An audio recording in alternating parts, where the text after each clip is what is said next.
Well, at least the Ravens won't finish 50 games back this season. This is Corey, and this is the Anthem podcast. Good afternoon, everybody. It's Rob. Welcome to episode 227 of the Anthem podcast. Yes.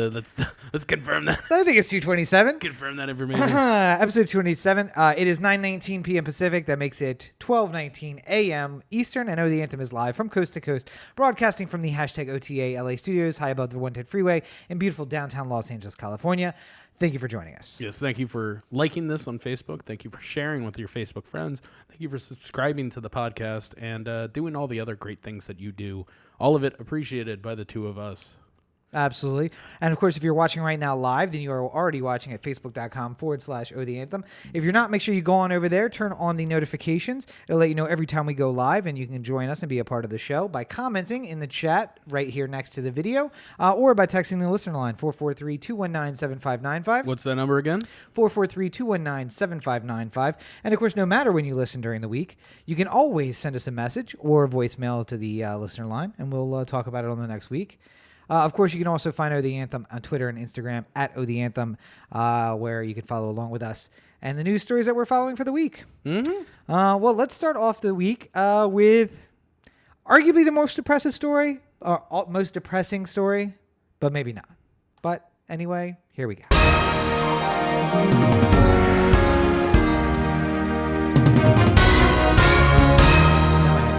A-team themes to stick in my head, by the way. Just so you know. Just randomly throughout the rest of this podcast, you're just going to be like, Dun, the Orioles suck at baseball. Which will they do. ever win another game? It's possible that they might not. Yeah.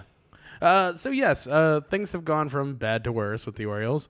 When they went 46.5 games behind first place Red Sox and became the team earliest in the season to be eliminated from the division race in Major League Baseball history. Yes. So now we have the largest losing difference, right? Yeah. 30-3 against the Texas Rangers. Mm-hmm. And we are the earliest to be eliminated. How many wins do we have this season? Is it more than 46.5? No. No, of course not. No, it's not. No.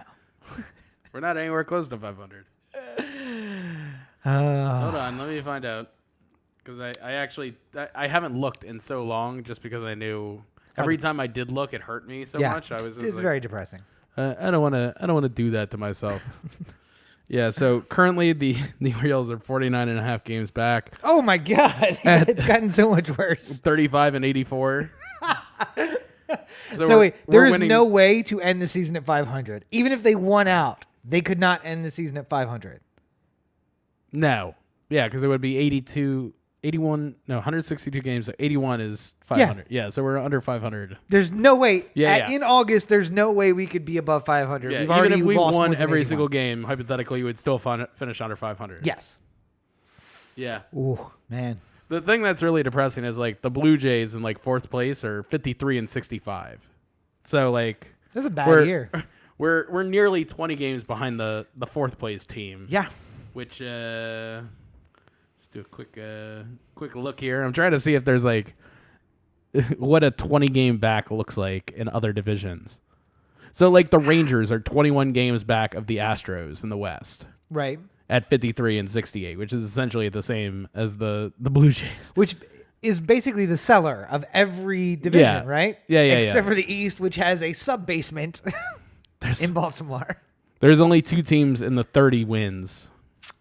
In the Yeah. 30s of wins. It's us and the Royals. That's how bad. Ooh, the Things Royals have having got. a bad season as well. Yeah, 36. So we have one less win than the Royals. Let's get that number one pick, guys. Come on, Let's do guys. Stick it out. At this point, we might as well just like let Chris Davis pitch every night. Like, dude, Just push for the pick. Make him earn that money. Go out there and pitch every single night, Chris. we don't want to ruin a real starting pitcher. Let's just run Chris Davis into the ground. Yeah. Anyway, so good news is that baseball season's basically done. Yeah. You know, it's weird. I was thinking about this earlier because I got slightly excited about the prospect of Kershaw Mad Bum at Dodger Stadium tonight. I was just like... Kershaw Mad Bum? Yeah, Madison Bumgarner. Okay. The fans, they call him Mad Bum. I am... You're not even gonna down with that? I'm not even going to touch it. Go ahead. I was just thinking like, wow, the Orioles burned me so badly at the beginning of the season that I really haven't watched that much baseball, and I've basically been paying for the MLB TV package and not watching it. Whoops. Thanks, Orioles. You owe me $46. No, but I mean, like, it's sort of funny how this happens sometimes. You can be like a fervent supporter of a team, and then sometimes there's a season so disastrous that you just like check out of baseball completely. Like, Yeah. I don't love baseball any less. I just like I don't really find the. Why would you watch? If I was invested in the Orioles every single day, I think I'd be more likely to pick up like a random game here and there. Right. But with them not being good, it's like harder to even like want to care about just a compelling matchup that happens elsewhere. You know what I mean? Yeah. So Yeah. I don't know. Say lovey. All right. Hopefully next year, Adam Jones roaming right field will bring us more success. Good By the news way, is, the end of Adam Jones in center field, I feel like it's a I sad moment. he's playing some center field though, right? I mean, he may play some center field. I don't Yeah. think he's played any center field since they moved him to right. I thought it was like a occasionally we put you back in center. Just I to make mean, you feel you know, like when Cedric Mullins needs a day off, I guess they'll move Adam Jones back over there. Oh, no better sign that you're at the end of your career than you give up the position. That See, I don't feel like he's at the end of his career, though. I just feel like he doesn't have the range and step. speed for center anymore. Yeah, he doesn't have He the can extra still step. play elsewhere. I mean, like other players have like moved to first base late in their career when they were trying to get a couple years left. You know, Can you imagine Adam? like Jones at Ryan first base? Zimmerman, like moving from third to first. Like, Yeah, yeah. you know, Zimmerman can still hit. He just can't play third anymore. So, got to move him across the diamond where he hurts you less. Can you imagine Adam Jones at first base? Well, first of all, we have a big paycheck sitting at first base, so let's not even talk about Yeah, there's nobody we can plant there. that. We've been planting something there. It's millions of dollars worth of value sitting at first base. Although, you know, we shouldn't make fun of him because like next year he might come out and hit 75 home runs. I don't know. There's no way to tell. I mean, like at this point, I don't feel like there were another thing I've been thinking of. There were Orioles in the past who were so bad and didn't even have the ceiling that Chris Davis has. So like when Steve Klein would go out there and blow like 5 games in a row, I'd be like, kill the bum. Get him out of here. I never want to see his fucking face again. Because I didn't think there was like the potential that Steve Klein would put in like 14 days straight of like sub-1 ERA, like, Right. you know, like no home runs, just like striking out the side every single time out. He just didn't have it in him. I mean, at least Chris Davis, like if I told you tomorrow that Chris Davis had a 4 home run game, you'd be like, oh, yeah, that could happen. I know like, that he could do it. Yeah. I haven't seen it lately, but I know that he can do it. Yeah. rather than I think I can't remember 4 what the strikeout stat game. was. No. Golden sombrero game. Super Golden Sombrero. Yeah. I think I saw something where like in his 28 at bats in August or something like that, he has 24 strikeouts or something too. Like it's ridiculous. Can we break that down to how many thousands of dollars per First strikeout? Yeah. Yeah. Well, I mean, it's like 200 a year Yeah. at least, and it's like what 21 million or 23 million a year. Doesn't So it maybe it would increase be over like the a course though? it would be like $100,000 a strikeout or something. Oh my god, Something like that. that hurts my feelings. No, that's assuming he doesn't get paid for anything but the strikeouts. though. Yeah. Although really, Can you imagine how if you got $100,000 for every time you struck out in a major league game, how you just go up there and get struck out 5 times? I think- why would I ever hit? Let's go get struck out. All right. So it's like I 3 games in the majors and I've already set myself up for the rest of my life. Like, Good news is though, football is back. yes, So, and as you said in the opener, no way the Ravens can't lose can 50. win it. Yeah, so I guess that's good news. the worst we could be is 16 games back. And I'm hoping that doesn't happen. Although we've had I those know, I mean, seasons like, too. Yeah, I really But nothing like planning a trip to Miami in September at the beginning of the season and have the team be facing the number 1 draft pick by the time you get to your vacation. In rooting Miami. for the loss. Rooting for the law, like cheering on the Dolphins. Like we want to see a good game, but if they could just win, that would be. Well, we were like cheering the Ravens, and then like at the very end when it was close, it was just like, all right, guys, you've proved your point. We can go home now. Yeah, let's just pack it in and we'll go home. I think they won, didn't they? No, they lost. Oh, did they? Yeah, Oh, good. it was good for them. Because I remember all the Dolphins fans going like, you lost, you suck. And I'm just like, yeah, that's exactly what I wanted to have happen. We get a better draft pick. Congratulations. Thank you for your hospitality, Miami. There was only like 10 of the Dolphins fans there anyway. So. And one of them was just like, you suck. Anyway, go ahead. Yeah, but I mean, like the Ravens coming around the corner, I'm looking forward to it. I hope that the team is better this year. It looks like at the very least there's more targets for Joe to throw to who can actually catch the ball. So and we have a backup for Joe who might be a good replacement. So I guess we'll RG3, right? The fever is catching on. Listen, I am By the not way, anti RG3. No, I know. I want there to be quarterback controversy. I do have a problem though with RG3. Just a slight problem. Okay. I know that the in the NFL now you're allowed to, if you're a junior or a third or anything like that, you're allowed to have it in your nameplate. Yeah. But RG3 is rocking the number 3 as his number. Oh, so why can't it just be Griffith 3? Like, doesn't that make more sense? Like, I would do that. I would probably do that too if I was in a situation. I just can't imagine. Or can I rock the Roman numeral 3? No. Like my official number is 3. 3 ones, 3 Raven ones on the back. 3 eyes on the back. Yeah, I think that would work. No. Because, I mean, technically it's not RG3. It's Robert Griffin III. Yeah, but I mean, that's why you call get him the RG3. Roman, but you get the Roman numeral III. Right. Not 3. He couldn't put RG3 in the nameplate. He has to put Griffin III. Yeah. So unless he can put III. Well, I hope there's not a lot of III with Robert Griffin III this year. I mean, first of all, if Robert Griffin III is allowing me to have III moments, then probably not a great sign for the Ravens. But third string quarterback is in that much? Yeah. No, he's going to be second. Oh, you think? Yeah. After the excellent job that Ryan Mallett did last year? Well, Ryan Mallett's gone. So, okay. Wait. Who's our second? Oh, the draft. Yeah, we drafted Lamar Jackson. Lamar Jackson. But he's gonna be third for a while, unless he'll probably find a way into games somehow. But I don't imagine that he's going to be the first call after Joe goes down. Right. Well, after we get up so far or down so far in games. Because, I mean, technically speaking, I think with the third quarterback, if they go into the game, then you have to sit the starter for the rest of the game. Right. Like, they only come in the emergency of the starters out. Right, because you're up so high or down so low. Yeah, I mean, I guess you could do it that way. But let's hope for one and not the other. But the second string quarterback has been injured. Which may be a possibility. I mean, basically a player has to be scratched for the rest of the game for the third quarterback to come in. So listen, when RG3's knees, which are made of glass, break inevitably on his first appearance on the field. First time he sees Haloti Nada again and he gets a little PTSD from the just standing on the sidelines. from his career being ruined the first time. Yes. Anyway. But we are picking our fantasy football team in the next 2 weeks. Are you prepared? Have you started preparing? I've started collecting my information, like doing my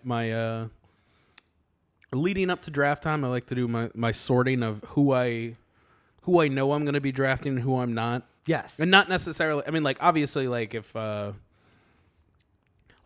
probably tell you, I probably won't have Tom Brady. Because I don't want to pay the surcharge that's required of drafting him early. Because he's probably going in the top. He'll be one of the top 3 quarterbacks. Yeah, but he'll go in the first round. I don't know. He goes in the first round of our draft every time because you're drafting with people who don't know how to play fantasy football. Yeah. So I mean, like, I wouldn't pay the price to draft Tom Brady early. If Tom Brady's in the 18th round, then I'll take him. But all I remember is I think it was Chelsea and Rachel last year discussing whether or not to take Tom Brady in the first round. And I was just like, the Patriots didn't even take Tom Brady in the first round. What are you doing? Do you not understand how we get points in this game? Come on. But, choose your quarterback. That's fine. Aaron Rodgers is off the board in the third round. That makes perfect sense in how we play fantasy football. Sure. With our rules and stuff. If we were playing 2 quarterback, then I would understand taking a quarterback in the first round. But we got rid of the individual defensive player. The only thing I changed week to week, the thing that made me go check my my thing. I still remember when I beat John because of the individual defensive player. Why didn't you speak up and say we should keep him? Well, because he could be a difference maker. I don't really care. But You get a guy who gets a pick six. I don't feel like anybody like really paid attention that much. It was just sort of like dumb luck that it would happen. Yeah. I mean, I remember it coming down and being like, there might be a way that this shakes out to be my Have you ever thought about playing with coaches, by the way? Like picking a coach? Yeah, so that there are some fantasy leagues where you can pick a coach. And like a win by the coach equals a certain bonus points, and like a loss equals 0. We are playing in a league where people are choosing players based on how cute they are, based on what their mascot is of the team. We cannot be drawing in all of these additional factors. I'm gonna love it when like Burns is in the catbird seat to get like Saquon Barkley. And he's like, can't do it, Giant. Can't do it. Can't do it. Just can't do it. It's not gonna happen. No, I'm not going to take Ezekiel Elliott. He plays for the Cowboys. He plays for the Cowboys, and they are our enemies. Like, hey, why don't you take him? I'll trade you. Just tell me who to draw. I'll take him. Pulls Nick Foles. He's just like, just want to be just in case. You never know. Never know. But roster spot's going to be taken by somebody. Might as well be Nick Foles. I did come. We have the Posse League. We always play in the Posse League. But this would be year number 4, 5 maybe. Yeah. Year 5, like 2013, I think so. 2014, something like that. We'll have to check. Yeah. We only had the cup for the last 2 years. Right. But I think we played a couple years. Because I brought it the last year we did the live draft. Yeah. And the hand. Yes, the hand. The hand didn't even need to travel that far. It went from, One to the other. Burns to Chelsea. But I walked in on a group of people doing a mock draft. A couple friends of ours, and I think we should start an LA Fantasy Football League because I think we would run roughshod over the people who are into it. Just the people who are playing here. I saw their mock drafts on the screens, and I was like, "What are you guys mocking here?" And they're like, "Oh, we're just mocking up how we would draft." And I was like, "Oh, okay, sure, yeah." We should do is $50 buy-in. We'll get all together here. What I like to do, 6 teams? What I like to do with a mock draft from time to time, I don't do them that often, but every so often I've like tried things in the mock draft. Yeah, and that's really the best version of it. Like say to yourself, like, okay, I'm gonna take running backs and wide receivers for my first 4 picks. I'm not getting distracted. I'm not gonna get distracted. I'm taking either a running back or a wide receiver. First 4 picks, no excuses, and then let's see where we are. Yeah, it's kind of the spring training approach to fantasy football, where you start saying things like, all right, Chris, like Chris Davis, like, all right, Chris, go up there and bunt because I want to see how your bunting's doing. Just like, well, it's the 9th inning. We're down by 1 with a runner at second. It's just like, just bunt for me, please. Just I want to see how in this situation it works with you bunting. If the game doesn't count, just fucking do it. So yeah, the mock draft. Yeah, the mock draft is like that. The Chris Davis bunting in spring training games. Right. Like it's a good way to go in there with the strategy and see how it plays out. Because then you can look at your team at the end of the mock draft where everyone else is playing relatively to the same levels as everyone will in your normal draft, and you can say, "Oh, I took all running backs and wide receivers for the first 4 picks, and I still ended up with Drew Brees as my quarterback, so I could live with that." Yeah, that's not so bad. And you don't get distracted by like Gronkowski being available, like still in the 6th round. You're like, no, I was gonna go quarterback, and then you start thinking more strategically about how you're gonna fill in your team. Yes. What I hate is when like I had a draft for EP one year in baseball. Yeah. And I put together the most amazing team for her, and I felt so bad that like I put together this like incredible team for her, and like I couldn't even see it through. I was like a midwife, like or like one of those rich like one of those kids that rich people get to be impregnated for them, like surrogate. You're a surrogate. I'm a surrogate. I was gonna have this beautiful child, carrying this beautiful child, and then all of a sudden right as it comes from me, it's just whisked away. It's a Kanye West and Kim Kardashian or something like that, like yeah. Anywho, I think that's about it for sports ball. All right, I think we've covered all the important things. Yeah, all that important Baltimore sports is. Fantasy football, most of it. Yay, sports ball.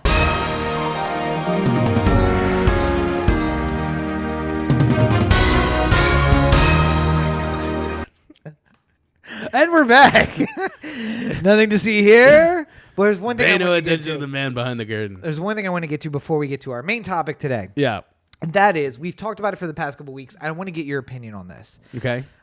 Chris Hardwick Yes. is back as the host of The Talking Dead. Mm-hmm. He opened up the show this week and basically said nothing about the allegations. Just, I'm thankful to be back. Thank you to Yvette Brown, who was taking over for him, who took over for the panels at Comic-Con. And, thank you, everybody, for believing me. And I've never been happier to say, I'm Chris Hardwick, and this is The Talking Dead. Yeah, I mean, So he's back. I figured as much. I always thought that whenever he did release a new Nerdist podcast, well, not Nerdist, but ID10T. ID10T podcast, It's been a while, right? It would probably be the time that he spent talking about like what's going on and like because he gets a little bit more like conversational at the beginning of a show before a guest comes on or something like that. So I imagine that that's going to be the time where he really talks about it. Maybe they'll have a hostful or something like that just to like. Sort of like hammer through it. But like, there have been none, right? Since the day it came out. Yeah, nothing. I mean, it's just been sitting empty. But you have to imagine that it's because he didn't want to do anything or say anything while all this was still in the... And I know he's like got them batch recorded. So he probably had weeks and weeks of these things just ready to go that had nothing to do with it. I don't know. I don't know if But I mean, like, also at the same time, like, the intros, he couldn't just go without the intro kind of thing. Oh, true. But I mean, like, I feel like even if he had, say he had an interview with Spike Lee. Yeah. Because Black Klansman's coming out. Right. Or is out. Which, by the way, but I'm saying, like, he had one batch to go out last week for Spike Lee.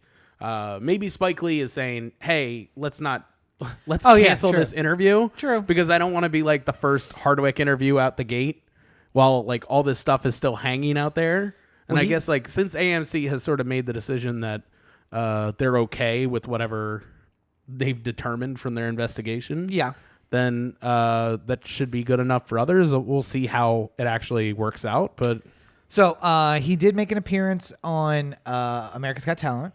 And apparently he's making a bit of a couple of appearances on like my assumption is like The View and Michael and Kelly. Yeah. Who is it? Michael and Kelly? I think it's Michael Strahan, right? Michael and Kelly. Anyway. Megyn Kelly. Which he hosted with Kelly. He was actually in the running to replace Regis at one point. Mm-hmm. Which is kind of ironic. But nonetheless, so we'll see how he does. But here's the question I really wanted to get to is Chloe responded by saying, I have all the evidence I need to defend myself in a lawsuit, in a coming lawsuit, but I won't participate in a unfair investigation. Is he clear? Like I don't know. Did you see the tweet? Did you see her? I didn't see response? that. I mean, I heard that she wasn't involved in the investigation. But she chose not to be involved. Yeah. If she's planning on suing him, then I could understand why she wouldn't be involved in the investigation. But then the other side of this is, I would hope that. I mean, we're also dealing with a similar. I mean, there's the biggest harassment story of the year, which is a terrible thing to have to say out loud. But 2018 is the year of this. Yeah. 2017 and 2018 have been the years of this. Is Les Moonves at CBS Viacom, like the biggest name and the Harvey Weinstein of television. Yeah. Like the person who made things happen, in charge of the biggest like traditional television studio out there. And the Ronan Farrow article came out with all the accusations against him, many of them between like the 80s and early 2000s. Mm-hmm. All of them sort of similar, and like, we were having a conversation and then he sort of jumped on me and he was saying inappropriate things about me in front of other people and blah, blah, blah, blah, blah. And that one is, again, going into the CBS will investigate or Viacom will investigate. But, I mean, like, it sort of seems like what the investigation mostly means is, can we either survive this or can we, is there another shoe to drop? Like, did we... Because the last thing you want to do is put Chris Hardwick back on the news or back on the TV, and then find out that there's a video of him like violently beating Chloe Dykstra or something like that. Because then everything that your investigation was there for was a sham, and it exposes itself as like you're not really taking this seriously. They apparently interviewed his wife. Obviously, there's one stop. people he's worked with before, ex-girlfriends, and they invited Chloe to participate, and she chose not to. Now, I don't think that she is planning on suing him. What I got from that is her saying, if he decides to sue me for saying what I said, that I got the goods to defend myself against that. But I mean, I don't think he would ever do. I think he just wants it to go away and get back to the talking with Chris Hardwick. Yeah, life. it would not be a good look to sue. Yeah. I mean, I think that's the, like, obviously women are not out there to put out false accusations. I don't believe that people, or that enough of a percentage of people are intentionally doing anything to like make noise for themselves or anything like that. But even if there was she was part of the 1% or 2% of women who might actually do something to try and like put an accusation out there to get her name out or something like that. Right. Like it would be such a bad look on Hardwick to sue her. Right. Even if he was if he could prove that he was the wronged party here, it would look so petty and awful for him to do that. That there's no like that. I think that's the part that like kind of like makes me question this situation a little bit, just because why would he ever, unless it was something so categorically false that like, like it's like I know Corey raped the Dalai Lama. It's just like, well, we know that can't be the case because they've never been anywhere close to one another at any given point. I don't know that that's true. I think there was times when he was in New York or you were in New York. I'm just saying, I can't for put sure. all this. I can't make sure that he wasn't in the same place at the same time. But here I'm saying, at O The Anthem, we are. Hang on a sec. I immediately am going to take. We're going to take drastic measures. Investigate We're going to investigate this fully and make sure that the Dalai Lama is safe from Corey. But no, I just don't think that there's.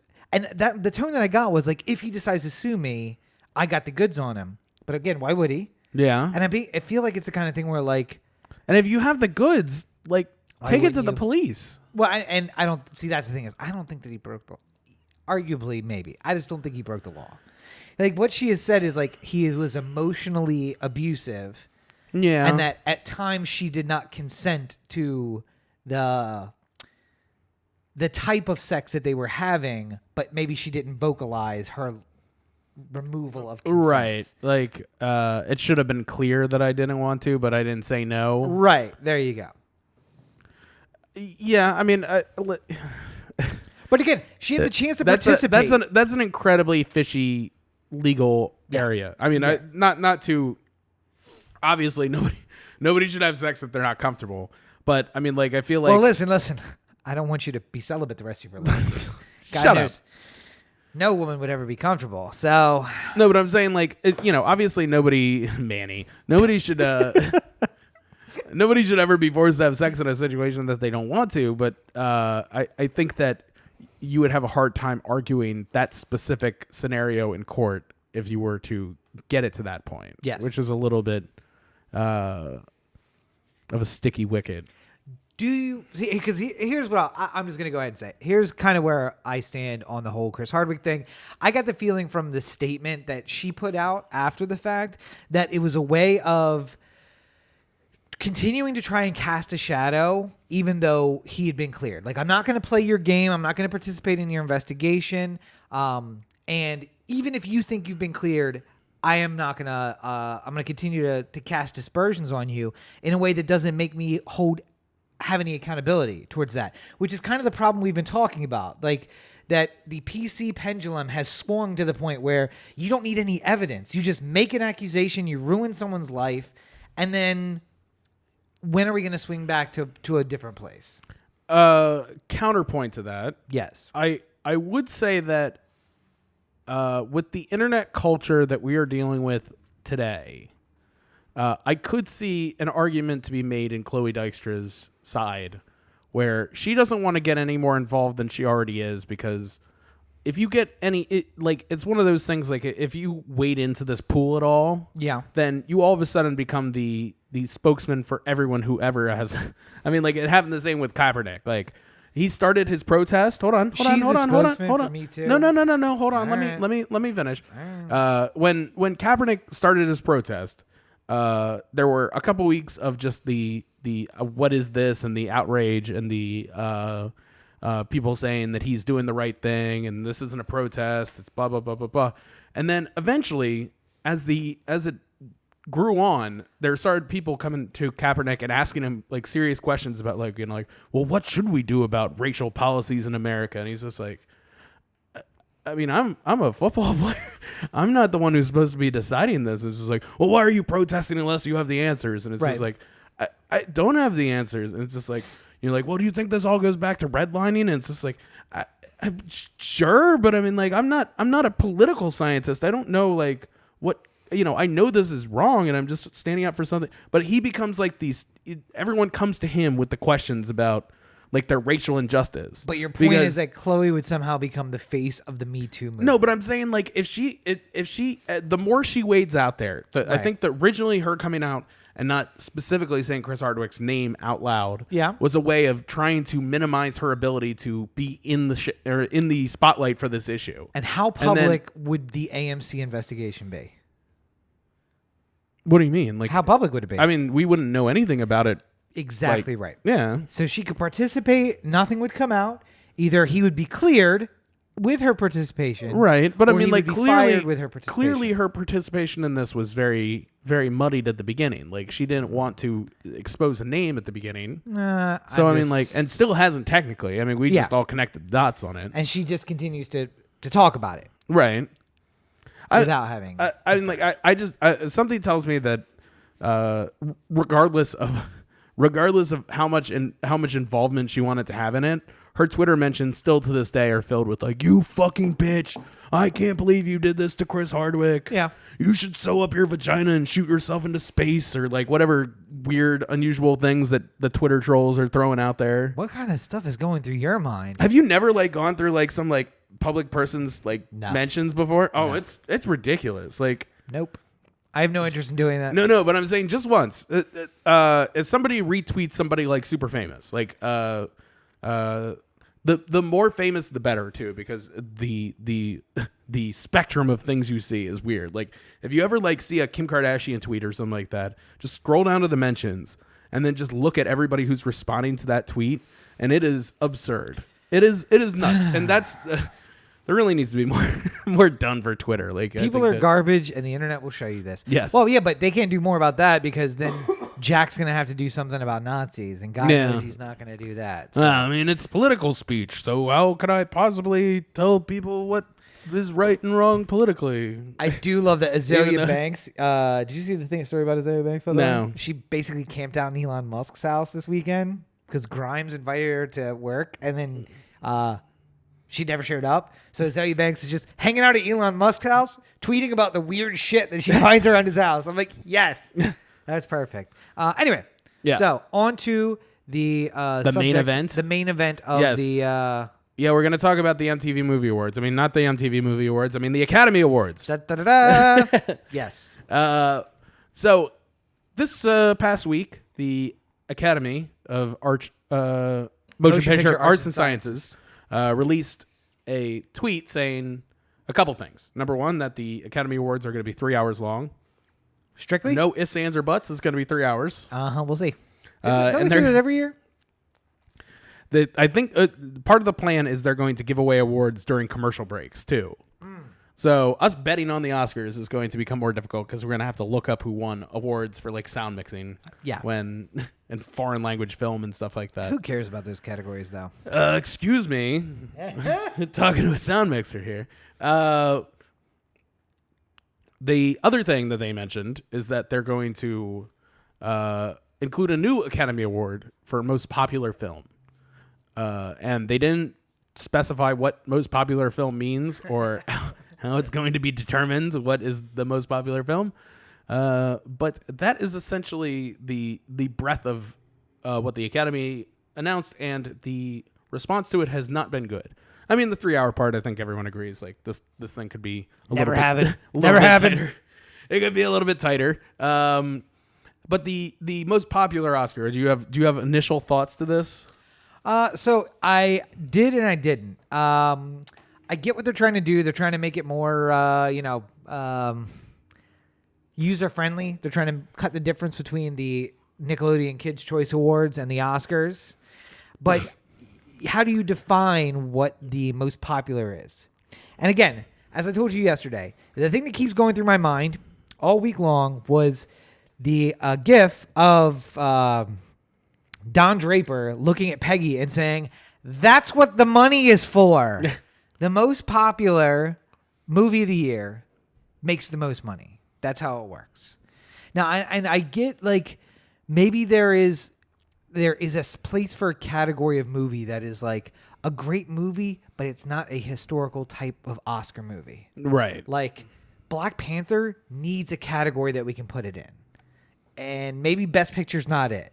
Because when I think about Gone with the Wind, Moonlight, those are two very big examples, but ones that popped in my head. Titanic. Yeah. Black Panther is great, but it's not in that echelon of movie. Yeah, it's not Avatar or anything like that. It's closer to Avatar. Yeah. But Avatar was just groundbreaking with the effects, so that's why. But I mean, again, Black Panther was great with the effects, but not groundbreaking. So like, you need a category. I get that, Academy. Most popular wouldn't be where I went with it. I mean, maybe you guys can have a Fast and the Furious scale like we do. That's what I joked. They took the thing I've been doing in the reviews with the Fast and the Furious leaderboard. But I mean, I get it that you want it to be more relatable. Well, you want more people to watch the show and care about it. You want to give Black Panther an Oscar, right? And the likelihood that it wins Best Picture against Daniel Day-Lewis's newest offering, very low. Yeah. Against when the Academy is aged up. Well, I mean, like white. you know, I think the number one movie I saw that would be up for an Oscar this year was Isle of Dogs. Like, Really? Yeah. Okay. I mean, I wouldn't give Black Panther an Oscar over Isle of Dogs, would you? Best Picture? I mean, it was okay. I don't know that Isle of Dogs was the best picture of the year. I'm not saying it will be. I'm just saying so far of what I've seen, that was my... Oh, wait, 2018, though. 2018? Yeah. Was Black Panther this year? Yeah. Jesus Christ. Yeah. So they're talking about the 2019 Oscars that are celebrating the movies of 2018. Right. Have we already had the Oscars this year? We have. Yeah. God damn. Time is weird. Yeah. You're right. Well, that's the other thing. They're going to make the Oscars earlier. So rather than be in March, it's going to be in February. Oh, okay. So it's more close to the year in which we're celebrating. Right. Yeah, I get it. Okay. No, yeah. All right. So what have we seen this year that would be Oscar worthy? All right. Are you going through Movie Pass? I'm going to go to Movie Pass and see what I've seen this year. Which, by the way, here we go.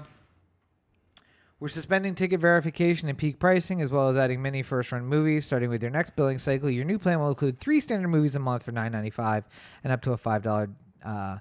So I guess I just rolled over. Thanks, Movie Pass. I was thinking about going to the movies tomorrow before everything changed over. Nope, you're out of luck now. Okay, so go to account, and I'm going to go to history. All right. I mean, RBG. It's a documentary. Yeah, I mean, that would just be documentary featured. Tully. You never saw Tully. No, I didn't see that. Tully, I think Bad Samaritan was really good, but it's a horror movie. It's not going to be. A Quiet Place. Not Best Picture. Ready Player One. Wasn't Ready Player One at the end of last year, though? No. We saw it in April. Yeah, okay. There's no way. Sometimes I get lost in it. I mean, like, I don't really think it was all that amazing, though. Hostiles? That was last year. Was it? So we saw it in February. Oh. I didn't like Hostiles at all. You did? Oh, that's right. You did. I laughed. The baby got shot. I laughed when the baby got shot in the first 30 seconds of that movie. Oh, man. Den of Thieves? No. Fuck you, Den of Thieves. Greatest Showman was last year, right? Yeah.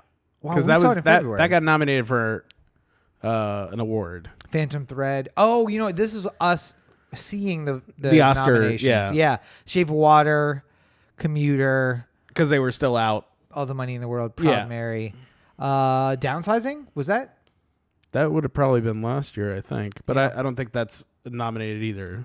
Missing Movie? That's who I would nominate for Best Picture. I don't know what it was, but it was good. But you're right. I mean, it's been... Tully was good. I mean, the award winners or the award nominees are usually the ones that come at the end of the year. True. Because then it's the least amount of time to think about it. Yeah. Like, it can be fresh in people's minds. So the things that I think we would be talking about as nominees haven't even come out yet. And what those things might be, we aren't particularly sure, but we'll find out. Yeah. But I asked you to think about how we can improve the Academy Awards. Yes. Have you come up with an idea? Well, I want you to go with your idea first, because clearly you have overthought this, and I will chime in with my bits of ideas. Okay, well, I have two ideas. So how ahead. about we do one idea, you, and then Sure. my Go other ahead. idea. First of all, I think I solved a great social injustice with this. Okay. What we need to do with every single Academy Awards is set up a short film to be filmed with all the winners to be broadcast at the next year's Academy Awards. Okay. So let me pull up the winners real quick because I don't remember everyone who won an Academy Last year Award was this year. Daniel. What's his No. name? Didn't he win? Nope. Jordan Peele. Well, Jordan Peele won for screenwriting. screenwriting. Yeah. Not directing. This is Guillermo for. Guillermo. Ooh, here we go. By the way, the Oscar show winners happened 2018. less than 5 months ago. I know, but I mean, like, you know, I can't remember these things anymore. Yeah. It's just too. All right, so stick with me here. The producers of The Shape of Water give you a movie with Gary Oldman, Frances McDermott, Sam Rockwell, Allison Janney, shot by Roger Deakins and directed by Guillermo del Toro. Everybody who's in a position, like, you know, the best editing the thing is edited by the best editor winner. It's sound mixed by the best sound mixer. Who is everything paying down for the line. this? Hold on. Okay. You raise money to help produce this movie, which again would be a short, like a 5-minute short, written by the people who won the 2 writing awards. Yeah, like you get them together. Who were the writers? So I mean, like in this case, it would be Jordan Peele and Merchant Ivory. I can't remember his name. Hold on. I feel like I'm losing it here. You know, you get the production design people, blah, blah, blah, writing. Oh, God, of course it doesn't say the name. James Ivory. James Ivory. Just get James Ivory and Jordan Peele in a room together. So you got to come up with a 5-minute short, and it's going to star all these people, these 4 actor award winners, you know? Right, yeah. And then you broadcast it at the next year's Oscars. Okay. As like a reminder of who just won. And the sales of the short, which you'll put on like, you know, Vimeo or Amazon On Demand or whatever like that, could go towards financing the production of it and the rest could go towards charity. Okay. So you have like a 5-minute short with Allison Janney and Frances McDermott and Gary Oldman in it, directed by Guillermo del Toro. I'm sure it's going to sell. Okay. So that's And your like idea. the Academy like picks up the tab on like the initial investment of Right. making the thing. I mean, you know, they could just not make another, you know, humongous stage and they could Afford it? basically finance Yeah, it. yeah. But I mean, like I feel like it's like an all-star game. Like you're LeBron James doesn't get a special paycheck to be involved in the all-star game. He's doing it for the fans. Sure. The people in Hollywood should have the same sort of idea that, like, hey, we all won this award. We were all recognized. Let's take a weekend of our lives and make this thing, and we'll put it out there, and it will help inspire the next generation. Plus, it'll be an opportunity to see people like, you know, Frances McDermott and Allison Janney going back and forth on dialogue written by Jordan Peele and James Ivory. Like, you know, it would be interesting, I feel. Sure. And like just seeing how all these people work together, and maybe it sparks new, you know, maybe Guillermo really loves working with Allison Janney, and Allison Janney's in the next Guillermo del Toro movie. Like it helps move things along like that as well. Mm-hmm. So that's my first idea. Okay. Thoughts? I mean, it's low cost. Does it really? I mean, low impact, low cost. Does it really? In your mind, that's the way to get people to watch the Oscars. I mean, I just think that if you say that during the telecast, you're going to see a short film that's like, 5-10 minutes with all these people involved in the same. I mean, like that's it's the same lore of the All-Star game. Like you want to see, Steph Curry and LeBron James on the same team playing with one another. But NBA fans are already watching the NBA All-Star game. And you don't get me to watch the NBA All-Star game by saying, well, it's Steph Curry playing with LeBron James. No, but I'm saying like more casual people will watch an All-Star game than they'll watch an average but baseball game. There are more people watching the Oscars than, well, I don't know. There's not really a great example about that. But I'm saying is that true cinephiles are watching the Oscars already. The ones who are going to want to see Allison Janney directed by Guillermo del Toro. I mean, I think there would be more people who would tune in just to see what was created, because it would all be, it's going to be premiered and unveiled that night. Mm-hmm. And like nobody knows what it is until it shows. Right. And how are all these people going to work together to make a 5 to 10 minute short? And I just think it would be an opportunity for these people to be fun and creative and create something that's like, it could be speaking towards the times. It could be about, like what's been happening in the last year in our lives, and like a film interpretation of that. Like, I just think it would be a nice little, it would show that like Hollywood cares about its fans, which I feel like is a lot. There seems to be a lot of elitism going on where like, it seems like you wouldn't be able to get somebody unless you paid them. But if they all agreed to allow, and if somebody's not available, then they're not available, and you just move on to another nominee or something. Like if it was like Heath Ledger, obviously he wouldn't be able to act in the thing the next year. I mean, you just listen, Carrie Fisher's going to be in Star Wars the next. Yeah, but movie, I'm saying like so. if Carrie Fisher won an Academy Award this year, she obviously wouldn't be able to be in the short. Well, she's going to be in the Star Wars. It's going to start shooting a year and a half after she died.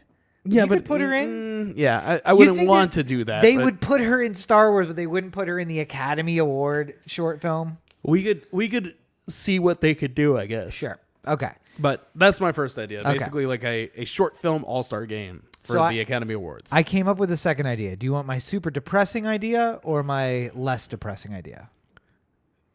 I guess let's start with the super depressing. Okay. My super depressing idea. Let's stop with the Oscars. Let's just not. I mean, the Oscars were originally a dinner held by people in Hollywood for people in Hollywood, right? Mm-hmm. The televising portion of it used to be local television in L.A., just so people who were in L.A. who couldn't make it out to the dinner could watch it. Right. So why don't we just go back to that? Why does this have to be a national event? Why do we have to give out $110,000 gift bags to people who are already rich to come to a party to celebrate them? Well, that's basically the point. The Oscars make money. How do the Oscars make money? The TV rights are sold to, ABC. Sure. And ABC gets to pay a certain dollar amount for every commercial break, and every it's one of the most watched events every year. So let's just stop it. Let's just they wouldn't stop it. They're making money off of it. Why would they? Well, because let's just recognize that. I mean, technically, parking meters are like just another form of tax and revenue. Yeah. Like we could, that would help people more than getting rid of the Oscars. Like just let people park wherever they wanted without having to pay meters or fines. Listen, you're trying to improve a broken thing, and I'm saying, let's just leave it alone and let it die, or just call it altogether. But how about we not take up 3.5 hours of primetime television in order to do that? But I mean, like, wait. there's gonna be like fucking Honey Boo Boo for 3.5 hours on television at some point this year. Like, well, when you stupid people out there stop watching Honey Boo Boo, they'll stop being Honey Boo Boo on television. I mean, I technically don't think there's any Honey Boo Boo on television. No. Is there? They have a new show. Do they? Yes, Mama June's got a show. But my point is that let's stop it. Let's just say, fine, enough is enough. We don't need to take up the time of the Honey Boo Boo fans in the middle of the country. Let's just make this an LA thing for LA people, and let's all just enjoy it again. No, I think it's too big for that. Why? Too many people actually care about this. I think you're outside. Really, you're going to tell me that the majority of the support for this show is not in Southern California? No, greater from there. Greater from there to the coast. That people in the center of the country really care about the Oscars.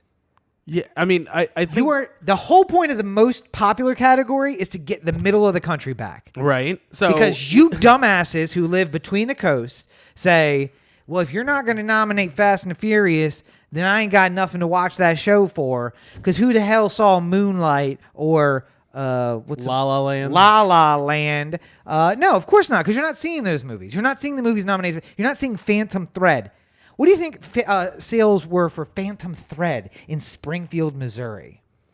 I mean, not as good as they were in LA, where they were. I doubt it was even shown in Springfield. It might have been shown. I doubt it. I went to a movie theater in Springfield, and it had like Fast and the Furious on 7 screens, and then it had 1 screen with The Purge was on 6 screens, and it had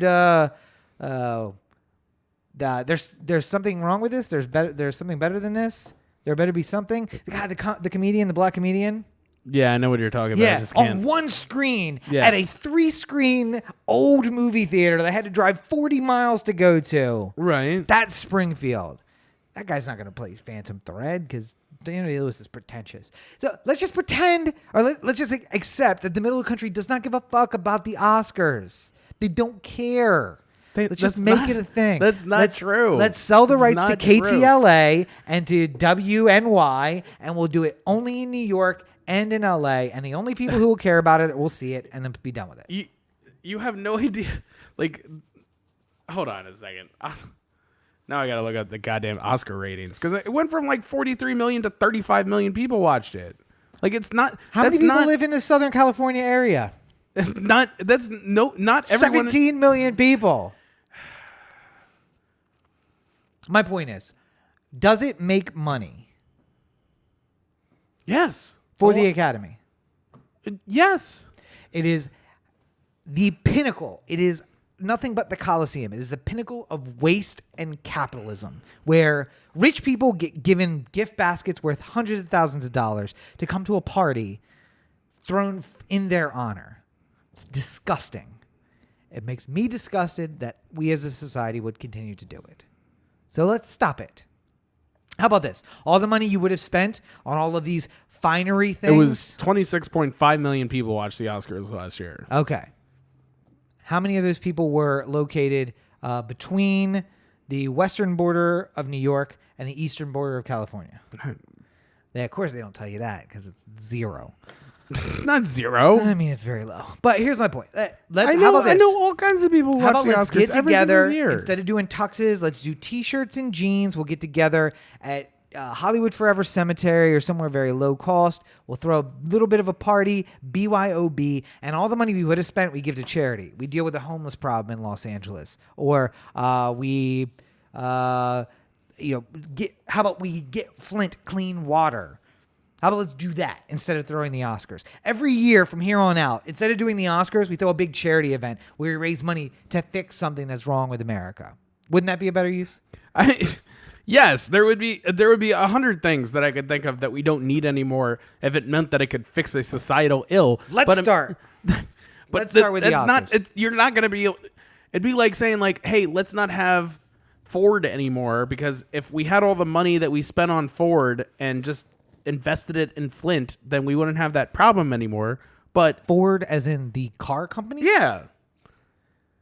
I thought you said we Like, weren't let's going to like have these liquidate- ridiculous hypotheticals. No, but I'm you saying said you're talking no about- ridiculous you're hypotheticals today. You're talking about getting rid of something that the makes Oscars. money. The Oscars. That makes money and is enjoyed by millions of people. It's a masturbatory session live on television. It's a bunch of rich people masturbating to their own beautifulness. No. For 3 hours. No, it's not. Schedule for 3 hours generally goes 4.5. It's not, though. It is. No, people want to watch the Oscars. There are people all over the country, especially people. That's because our country is made up of down on their luck billionaires. But I'm saying, like, everybody who does watch it says, I'm a little bit away from that Vera Wang dress and walking down the red carpet myself. You're not. You're not. I'm working in the film industry. There are people literally from every single state, like who come to LA to work in the film industry. I've met people from Mississippi and all over flyover country. And I mean, like, I'm just saying that people. And what's the first thing they do when they decide they want to be in the film industry? They move to Los Angeles. So let's just show it here. Why do we need to show it nationwide? Because people legitimately care about the Oscars.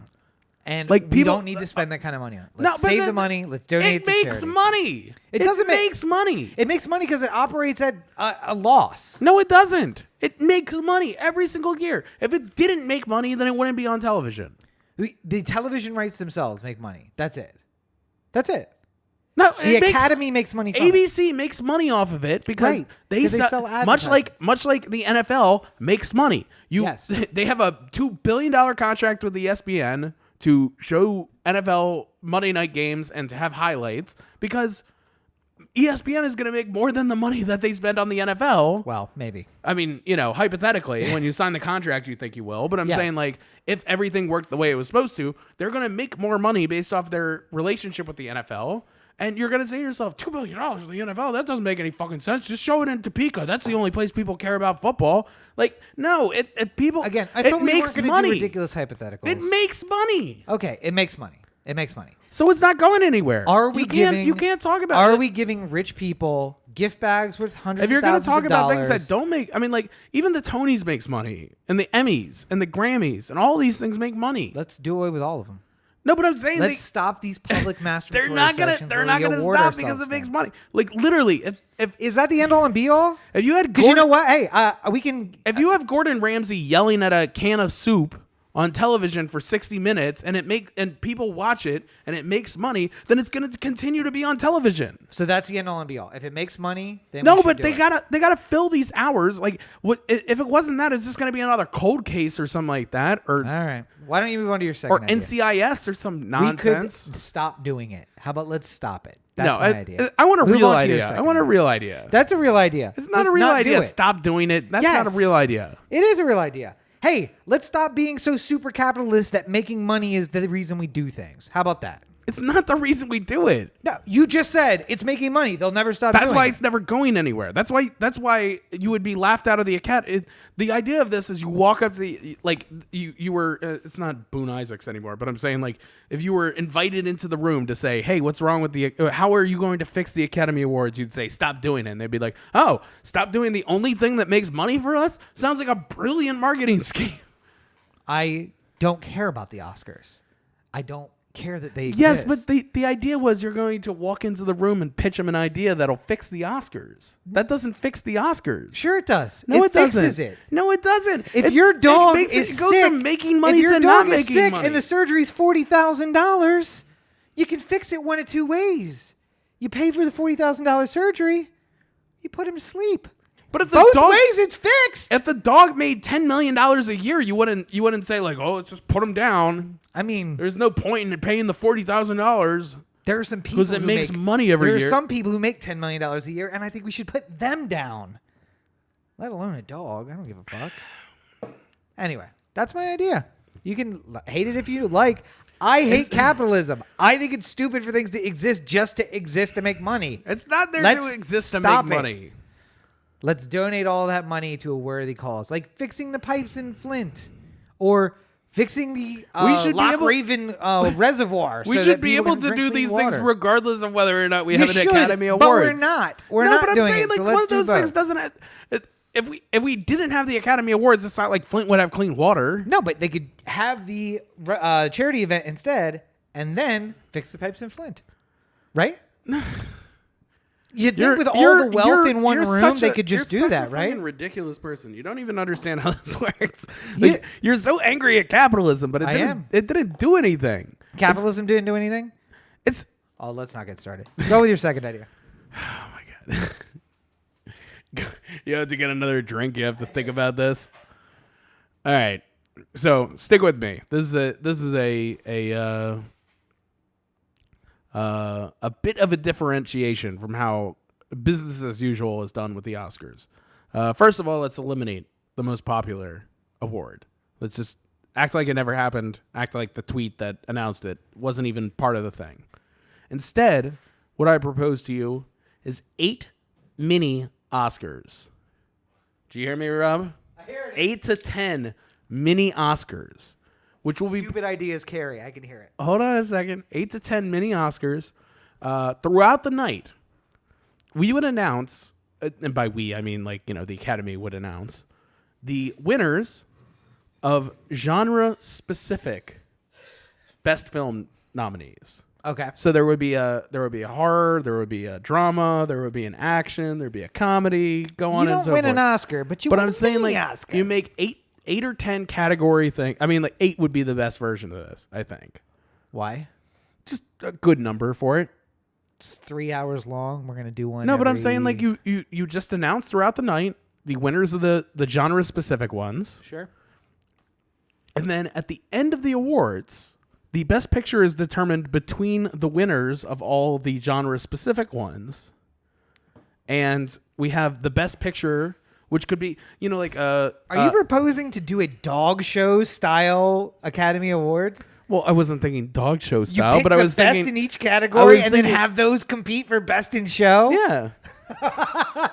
I mean, like I was thinking of it more like March Madness, where like you have where you don't know the teams like you have to figure your winner like sort of like live in the moment. No, and it would be no. incredible television, like where March like you're Madness. rooting for, if you're like, all right, well, it's either gonna be Moonlight or La La Land that wins the best picture, and they're both in the drama category, and we don't know who's going to win, so I'm gonna have to pick between one of these two to win the drama category because I have them going on to win best picture. Why but does which this one always is come more down likely? to your gambling on the Oscars? Everybody themselves? gambles on the Oscars. You don't. I feel if like you have a don't- problem, If you and we don't need get to- this, if we you don't might get need to this, then shut you this don't down. understand half the Oscars. We might need to Most shut of- this down the and have a conversation. The reason why people care so much about who wins is because they're gambling on it. That's the only reason. Anyway, here's my point. It's more like a dog show because you're basically saying, let's get the best of each category. Mm-hmm. And then it's hard to compare Moonlight against Mission Impossible. Mission Impossible. But we're going to try to and pick a best in show. Here is the category. How do you define a great action movie? Do you know the upset when Tom Cruise Mission Impossible Radiation Sickness beats Moonlight 2? It will be an uproar. Moonlight too. But what Electric Boogaloo. What I'm saying is that would give people who like all kinds of different movies, and I mean, like, realistically, people who are only into horror movies are never watching the Oscars because the Academy is so hoity-toity that they're never going to nominate a horror film unless it's like The Exorcist. Well, yeah. I mean, like, A only Quiet Place has a shot, I think. I mean, like, if the awards were held right now and we had to decide on the winners or Yeah. like who would be nominated, maybe. But I mean, like, it's on the periphery. But You I'm don't saying, think like, Emily Blunt has a chance with like Best Actress in A Quiet Place.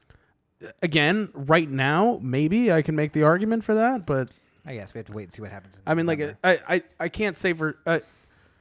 Does it feel like she might make my top 5 as of this moment? Maybe. But I think she would be closer to like 5 than she would be to 1. And there's not a lot of competition right now. Right. And I'm Yeah. saying, like, as the year goes on and more people come in, especially with the awards fair, like, Sure. that's going to change. Okay. But I'm saying, like, but the idea is that, like, if turn the you're- Oscars into a dog show. It's the 117th annual Westminster Kennel Club Dog Show. Wait, what is that? That's Lucy. I love Lucy. Whatever. Close enough. The best No, part but- is I'm doing such a poor rendition. I don't think Content ID could pick that up. Well, I mean, it doesn't sound like horns either. So, all right, let's not test this thing. All right, I don't want to get that 15 cents taken away from us. Hey guys, share with your friends. I know, but that would be my idea. And then you would have the live, like, nobody would know going into the show what Best Picture could potentially be. Right. And it would make things more interesting and more chaotic and more like if there's a big upset in a category and like that has the March Madness feel to it. Yeah. Like you get an upset in a horror category or the drama category. And you're but like, then here's the second part. Okay. Of that idea, which I think the Academy, regardless of whether or not they take this idea, should just do in general. Yeah. Announce the actual vote totals and the percentages. Okay. When the person's walking up to the stage and they go like, this is 47 Roger Deakins' second Academy Award or something like that. With 47% of the vote. Yeah, you just have it on the side or like have like a scroll on the bottom, like, like one with 48% of the vote. Because then, if you had a year like, La La Land and Moonlight, where it was obviously very close because the whole thing, like, everyone thought La La Land was going to win, and when Moonlight snuck it out with the wrong envelope and everything like that, like it would have been fun to see at the end of it, and it would have made for a more interesting conversation if we sat down the podcast post Oscars and said Moonlight won by 3 votes. Can you believe how close that was? And it's just like the conversations that would go on after that about like who won and stuff like that would be incredible. And the data science nerds could go into amazing analytics about how the Academy votes and like it would help the gambling the next year. Well, technically, you can't. The only gambling you can do on the Oscars is like, I mean, you could go to some offshore site or something like that. But I mean, like, you can't go to Vegas and bet on the Oscars. No. So I mean, like, can't you? No. I thought we were looking at Oscar odds while we were in Vegas. We were looking at Oscar odds online. Oh. But when I went to Vegas to see if I could place money on it, they wouldn't accept it because things that are, I mean, like, technically speaking, the reason why the Vegas casinos don't do it, I'm sure you could find a bookie who does. Yeah. But, like, the reason the casinos don't do it is because it's not, it could be swayed and somehow. Okay. Like, you could work for PricewaterhouseCoopers, put the wrong envelope in there or something like that. Like, there's ways that it could be made or, like, could be. Unlike a sports game that's played out and the score is the score. Yeah. Like Pete Rose shaving points or. Right. Or Tim Donaghy. Like, but hypothetically, most of these things aren't rigged. So. Mm-hmm. All right. So, do you want to hear my second idea? Yes. I don't know that that's a bad idea. I think actually that's not bad. I don't know that we would. The problem, though, is that you get the tyranny of the majority, where it still would end up being a drama most years, and it's the mayor's race in Baltimore. Mayor's race in Baltimore is not in November. It's in May. Yeah, it's in the primary. Yeah, so the drama category, maybe the comedy category gets and I'm sure that, like, comedies and actions and horrors will never win. Yeah. But, I mean, like, at least make it feel like there's a... Or at least make it... And, I mean, like, honestly, like... it was what was the Gary Oldman Churchill film? Darkest Hour. I mean, that got nominated for Best Picture. Yeah. And it was a fine movie, but it wasn't, that we all knew going into the night it wasn't going to win. But you have so a couple of other... why not just replace that with, Mission Impossible Ghost Protocol? I mean, like, just put it in there. Make somebody happy. Make somebody who really loves action films or really loves comedies, like an opportunity to make it feel like, they actually have a chance. And if it's something that's even close to the line, you're one of 8 that you could potentially choose from. See, I would go with one of 6. There is 8 in the final category. The 2 biggest vote getters who aren't in the finals. Oh, so like wild cards. Yeah, you get 2, or not a wild card. You get 2 wild cards. So if you vote for Mission Impossible and it loses the action section, but it gets the most votes. It gets the most votes as a loser. Boom, you're in the finals anyway. Ooh. So then they're standing there and you're like, we have our 6 finalists, as you know, and our 2 wild cards are, and Tom Cruise is like, come on, baby, I got this. How about a 64 movie tournament with 4 play-in games? It'll take a month. No. With 64 games, I got that. And there's one way you can get in. The 2 stars of the movie fight to the death. Celebrity Whoever survives, celebrity deathmatch style. yes, they get into the fight. That's the 64th spot. I don't want it unless I get the referee from Celebrity Deathmatch involved. I can't remember his Who's name. the voice of that guy? The voice of the referee from the. I can't remember. I like the. It was a real. announcers. It was a real referee though. I like the announcers though. Okay, so here's my second idea that I came up with while you were talking. That's how much of a genius I am. I can come up with this idea. Why do so many people watch the Super Bowl? Why? Yes. Because there's some feeling of finality to it. Is that why? If the last Super Bowl party we were at, what did most people pay attention to? Was it The commercials. Yeah. Yeah.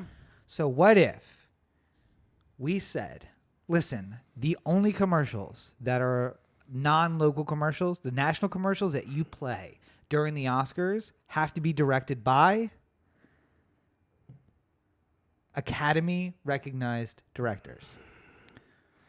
Mills Lane, by the way, was the Mills Lane. Yeah. Yes. Yeah. He's the bald guy, right? Yeah. I want a clean fight. Da-da-da-da. Yeah. I'll allow it. I'll allow it. All right. So all the commercials during the Oscars directed by Academy recognized directors. So Pepsi, you want to run that ad? It's going to cost you a little bit more than your usual ad, but you got to get Guillermo to direct your Pepsi ad.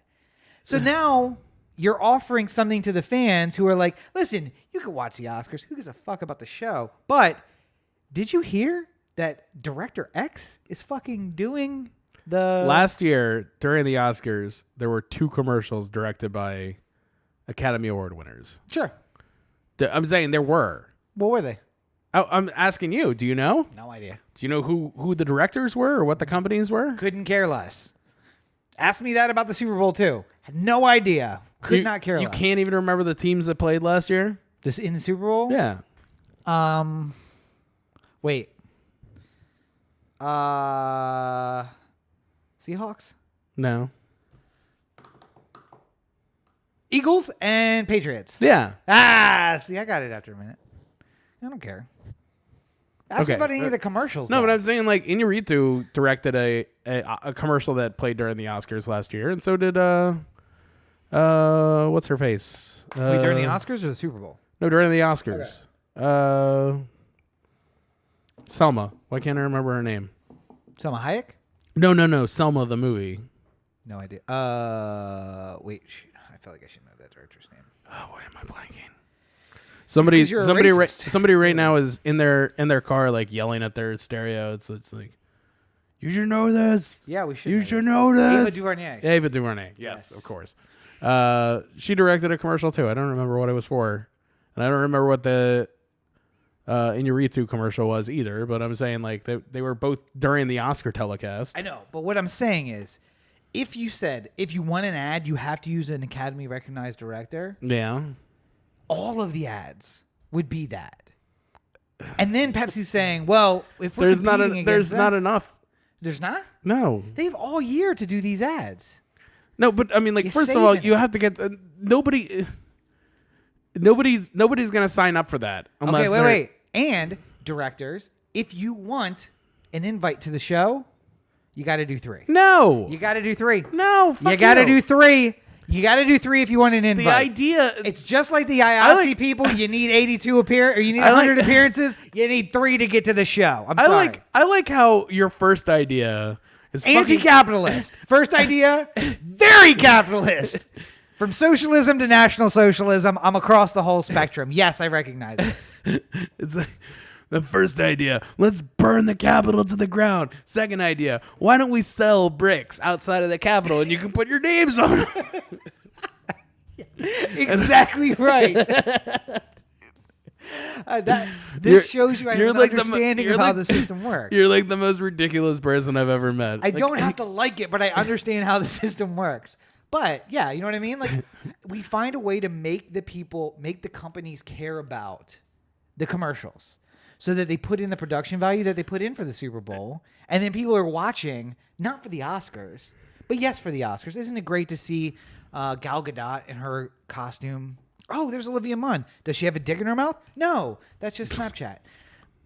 I relived that moment this weekend. Did I just ruin Olivia Munn again? No, I'm just Did you saying. Just have a think? Did you think about that? No. I'm just thinking. Like every single morning, I go through Time Hop, and I'm just like, all right, I wonder if there's anything I'm gonna regret and regret in a couple years if it's just like, you know, Corey Baker, filmmaker, trouble for a tweet he sent on September 10th, 2015. Like, it's like, no, the episode 227 of the podcast where Rob's talking about Olivia Munn, like. Wait, she had a dick in her mouth on Snapchat. How is that? I'm not. It's denying, a fact. Yeah. It's a fact. I'm not denying that it happened. I'm just saying. It's going to be really weird when it's just like. Why would that ruin anything? No, it is a fact. Like, she, in fact, had a dick in her mouth. Well, Rob, your script was going to be turned into a movie, but then they decided to book Olivia Munn in it. No, it's not going to happen anymore. Listen, I got no hatred. I got pictures out there, too. If I ever get famous, well, no, you're still not going to want to see them. But it doesn't matter. They're they out might there. come out. They might. I mean, they might come out. As disturbing as that is, if I was as hot as Olivia Munn, they'd probably be out there. But I'm not. So what are you going to say? The paradox of Rob. Right. And the economy, capitalism. And it's so weird. So weird. Anywho. I'm an enigma wrapped in another enigma inside a Rubik's Cube. Enigma wrapped in a question wrapped inside of a vest. I don't wear vests. Well, that was the Nelson thing on The Simpsons. Ah, yes. Yeah. Yes. All right, so quickly, can we do... Wow, we are really long on time. What time is it? We're at 1:19. Oh, shit. Yep. Oh, We should- shit. We should probably just wrap it. No, let's do one more. One more Okay. thing. And transition. Welcome to the Baltimore Corner, where you get the straight dope. Oh, yeah, that's right. I forgot that we were going to talk about this. Yeah. We spent too much time with sports ball up top. I think that was our problem. Yep. That should have been a 5-minute segment, not a 30-minute talk about fantasy football segment. I am not going to let Corey do a hot take on this. This thing happened yesterday? No, it was 2 days ago? 2 days ago. 2 days something ago. like that. We don't have a lot of information, but it hit national news that a Baltimore police officer was videotaped seemingly and allegedly beating a man for no reason. Maybe there's a second video that shows it from another angle. Mm-hmm. Or maybe there's police body cam that will show. Sure. I mean, they would theoretically have body cams on, right? We spend a lot of money, a lot of taxpayer money on those body cams. Indeed. I would think that they would have them. So maybe something's going to come out that's going to dissuade us from our thoughts. But it looks like a rookie cop beats the shit out of a dude on the street for apparently no reason. While another police officer stands by quietly and watches. Yes. The officer who did the beating now resigned. Mm-hmm. Possibly facing criminal charges. Though we don't know because the state's attorney's office has been very quiet on this. Well, I mean, listen, they're still considering whether or not they're going to charge Keith Davis Jr. for the fourth time. Sounds like they will. Sounds like they're going to move forward Yeah. on that. So as soon as they announce that, I'm sure they'll announce whether or not they're going to pursue charges of this police Because officer. they're looking into cell phone location information or some shit. So weird. Such a weird state's attorney's office. I don't understand. Like, how many times do you have to lose? Like, how many times do you have to get beat? Anyway, not important. How much taxpayer money do you have to waste? It's Baltimore, so we literally pay the police to beat us. That's how it works. I mean, or maybe not. Allegedly. I just the thing that feels that's so Baltimore about this is that so it starts with Act 1. Police officer beats random person on the street and tackles him into a By the way, stoop. not just beating, like fist fight. Yeah, like, yeah. Pop, pop, pop, pop, pop, Yeah, pop. yeah, And yeah. as he goes down, then choking him on the ground. Like, Right. it doesn't. And if that you took him that- out of uniform, it just looks like somebody's gonna be like, World Star! Like halfway through it. And it's like a week or like a month after these two people, the BT and the police officer, got in another vicious fist fight a month before.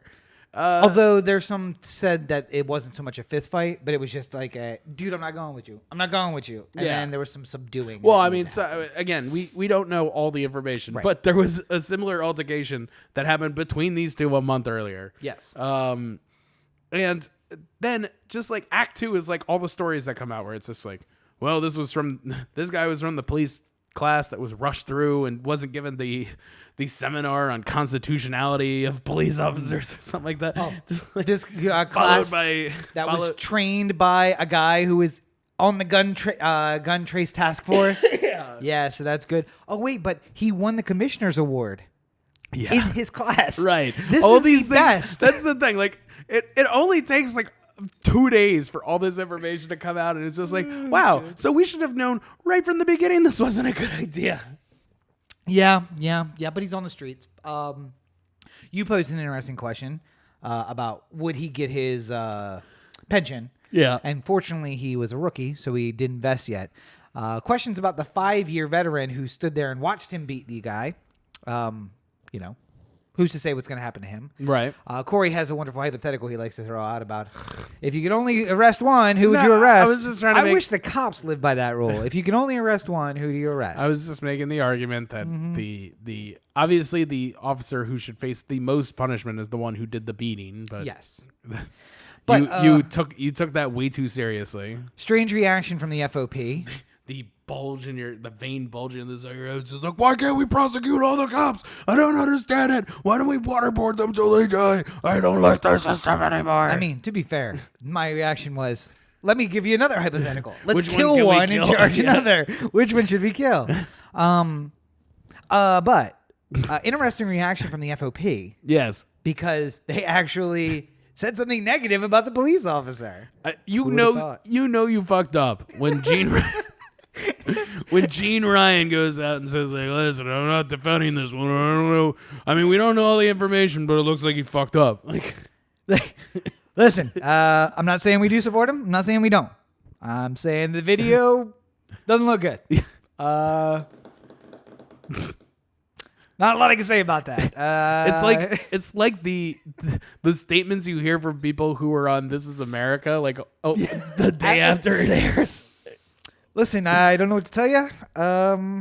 By the way, Sheriff Clark is on a coming episode. Did you see the video? Where it says that he would accept a blowjob from... No, that was Sheriff Joe. Oh. Apparatio. Clark, the black guy from Minnesota? Oh, God, I can only imagine. The line of questioning was essentially, would you be a police officer for the SS? Because he's talking about like Antifa. Yeah. And it's just like, well, wouldn't you want to get rid of all the anti-fascists if you were in 1930s Germany? And he's just like, well, I mean, the police need to do their job. And like, it's like, so you'd be fine being...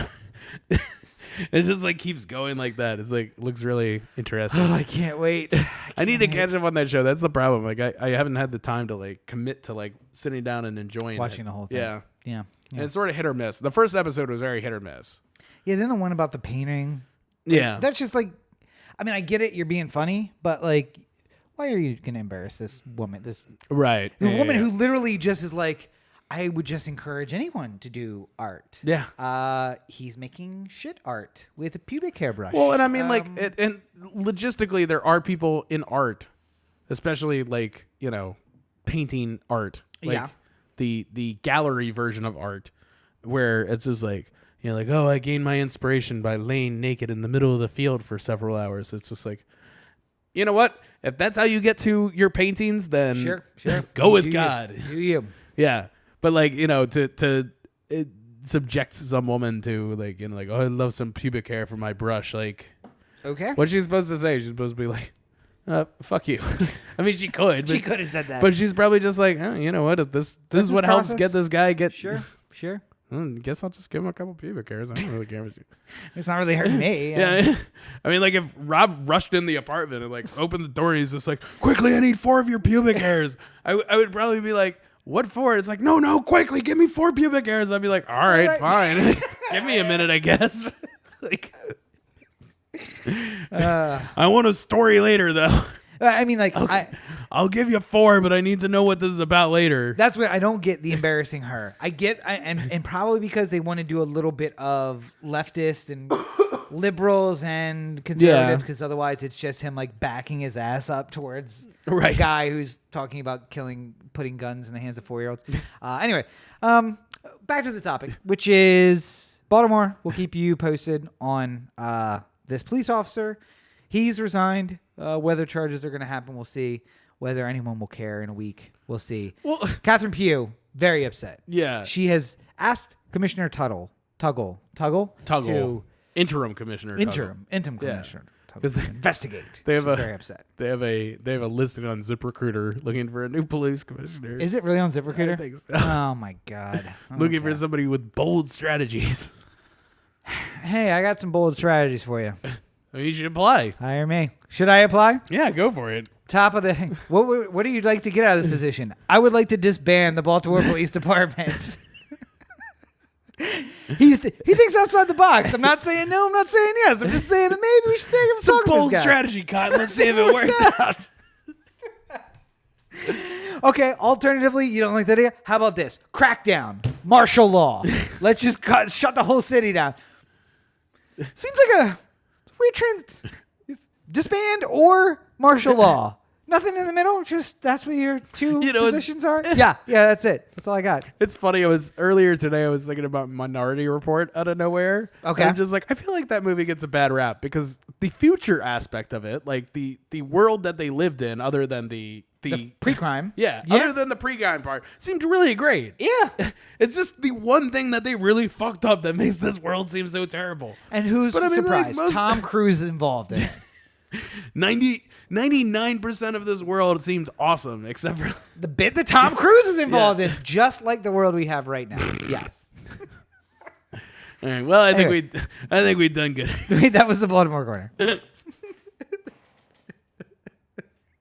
Where you get the straight dope. All right, now you can do it. I don't know if I want to. You know where else you go if you do something you don't want to? OTheAnthem.com. Corey to OTheAnthem.com. O The Anthem on Facebook, Twitter, Instagram, and the listener line 443-219-7595. What's that number again? 443-219-7595. And the Corey at OTheAnthem.com email address is now unlimited storage, so feel free to send as many emails as you can. Because I paid $120 for that earlier. Why? Today. Because I needed more on Corey Baker Filmmaker too. Oh, yeah. I see. Where I get all these large call sheets and stuff like that. Mm-hmm. Anywho, you can find more of me at my website, CoreyBakerFilmmaker.com, at LegendCB5 on Twitter and Instagram, and at Corey Baker Film on Facebook. And more reviews are coming as soon as I see movies and stop working every single day on set. Then maybe we should go see a movie tomorrow. We should. Black Klansman? Yeah, I'm down. Down for that. Let's do it. We'd have to go out to fucking Landmark, though. I'm fine with that. They're also playing Won't You Be My Neighbor. Oh. Here's the thing. Maybe we should see that before it goes out, though. We should probably see that But now first. that we gotta figure out our three. No, but here's my argument. Landmark is $12.99 or $12. Regal remains $17.50 in the best of nights. I'm maintaining all three of my Movie Pass movies have to be Regal movies. That's my rule. They're gonna be Regal movies. Okay. Because I'm gonna save the extra $5. Don't you pay only like $5 for each additional movie on Movie Pass? No, you get a $5 discount. Gotcha. So I will pay for the movie at Landmark out of pocket till I hit the 3 at Regal, and then I start getting the discount everywhere else. But I am using those 3 free movies at Regal because you know what? If I have to do it myself, I'm going to bankrupt this company. If that's what has to happen, that's what has it to takes. happen. I will do it myself. Anyway, you can find more from me at Robert at Robert A. Cheek on all your social networks. By the way, that's how I you just like to imagine that Rob just like walks into every single company and just like through the doors of Coca-Cola. It's just like bing bong. Wait, let me put you back on the screen because it's just me right now. Like walks through, bing bong. I'm gonna fucking bankrupt you. I'm gonna use your services so much you don't even get to make a profit. Alternatively, would you like to become monopolistic and take over the entire marketplace? Because I can help you with that too. Which one would you like to do? Bankrupt? I'm gonna use your service until you bankrupt. Anyway, you can find more of me at Robert N. Cheek on all your social networks. That's how you brand, by the way. Yeah. All the same thing everywhere. RobertNCheek.com, where you can find links to my political blog, the news website, and the books, which are available on Amazon. Buy Rob's books. And, of course, you can find me on Wattpad, where you can read The Chair, which is now complete. You know what name you would search for on Wattpad? Robert N. Cheek. Yeah, you're right. Robert N. Cheek everywhere. So check out the chair there, and hopefully I'll be starting on the YA novel. So if you liked Harry Potter and or The Walking Dead, oh boy, do I have a book for you. What a combination. Check out the new Hermione new story. with an axe in her head. It's what is Something? it? The River City Six and the Escape from Camp Nightwood. I can't remember the title. Okay. Escape from Camp Nightwood, I think is what it is. But yeah, do enjoy it there on Wattpad. It's Well, for I free. think we've done good here today. We've done something. I don't know if it's good. Hey, and guess what? An entire episode where we didn't talk about what was going on in Washington. Thank God. High five. Woo! But by the way, weird. Unite the Right thing did happen, so I do want to get to that at some point. We'll talk about it later. Okay. I'm surprised we got less Moonvest in after like 3 weeks of not talking about it. Yeah. Yeah. Not a Anyway, lot happening. You've been watching. You've been listening to the O The Anthem Nope, podcast. nope. Part of the O That's The not Anthem your part. digital network. What's your part? I think we've done good here today. I did that We've part. done, yeah, but then you cut me off and didn't let me finish. We've think done we- something. Go ahead. I think we've done good here. We've done something. I don't know if it's good. But as always, you're listening to the O The Anthem podcast, part of the O The Anthem digital network. For Corey, this is Rob. Have a great week, everybody. Tell everyone it got giggly at the end.